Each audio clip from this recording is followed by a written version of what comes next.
দূর থেকে দেখে মনে হবে এ যেন ফসলের মাঠ। মাটির রাস্তায় কাদা পরিপূর্ণ, পাশেই একটি সরকারি প্রাথমিক বিদ্যালয়, বড়দিয়া কওমি মাদ্রাসা, বড়দিয়া দাখিল মাদ্রাসা। শিক্ষা প্রতিষ্ঠান সংলগ্ন একই বাউন্ডারির মাঝে রয়েছে মুসল্লিদের জন্য বড়দিয়া জামে মসজিদ ও কবরস্থান। 3টি শিক্ষা প্রতিষ্ঠান সহ 5টি গুরুত্বপূর্ণ জায়গায় যাতায়াতের জন্য রয়েছে একটি মাত্র সংকীর্ণ মাটির রাস্তা।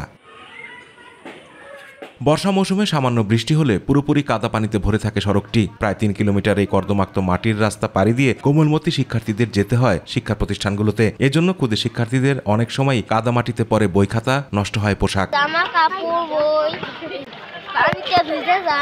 আমাদের স্কুলে আসার সমস্যা হয়, হাঁটু ভর্তি কাদা পানি হয়ে যায়, আমাদের আসার সমস্যা, আমরা আসতে পারি না। ছাত্রছাত্রীদের যাতায়াত অসুবিধা হয়। আষাঢ় মাস আসলে এ জায়গায় কেউই পড়ালেখা করতে আসতে পারে না। এছাড়া কাদামাটি ঠেলে মসজিদে যেতে চরম ভোগান্তিতে পড়েন মুসল্লিরা। এলাকার কারো মৃত্যুর পর মরদেহ দাফন করার জন্য কবরস্থানে যেতে ভোগান্তির যেন শেষ থাকে না। জরাজীর্ণ রাস্তাটির বেহাল দশা নজরে আসেনি কোনো জনপ্রতিনিধি বা সংশ্লিষ্ট কর্তৃপক্ষের। আমরা চাই একটি সুন্দর রাস্তা এবং যাতে আমাদের আসতে সুবিধা হয়, যাতে আমাদের কোনো কষ্ট না হয়।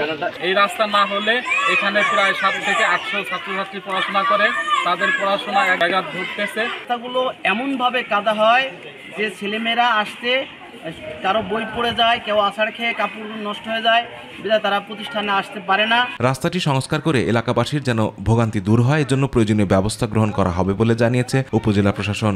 এই অর্থ বছরে আমরা এই সরকারি যে বরাদ্দ থাকে বিভিন্ন টিআর কাবিকা থেকে শুরু করে অন্যান্য বরাদ্দ, সেখান থেকে আমরা এই রাস্তাটি করে সাধারণ মানুষের যান চলাচলের উপযোগী থেকে শুরু করে সাধারণ মানুষ বিভিন্ন স্কুলের ছাত্রছাত্রী যেন ভালোভাবে তাদের দৈনন্দিন কার্যক্রম পরিচালনা করতে পারে সেই ব্যবস্থা গ্রহণ করতে। রাস্তাটি সংস্কারের দাবিতে 3টি শিক্ষা প্রতিষ্ঠানের শিক্ষক শিক্ষার্থীদের উদ্যোগে এক মানববন্ধন ও অবস্থান কর্মসূচি পালন করা হয়। কর্মসূচিতে যোগ দেন গ্রামবাসীও।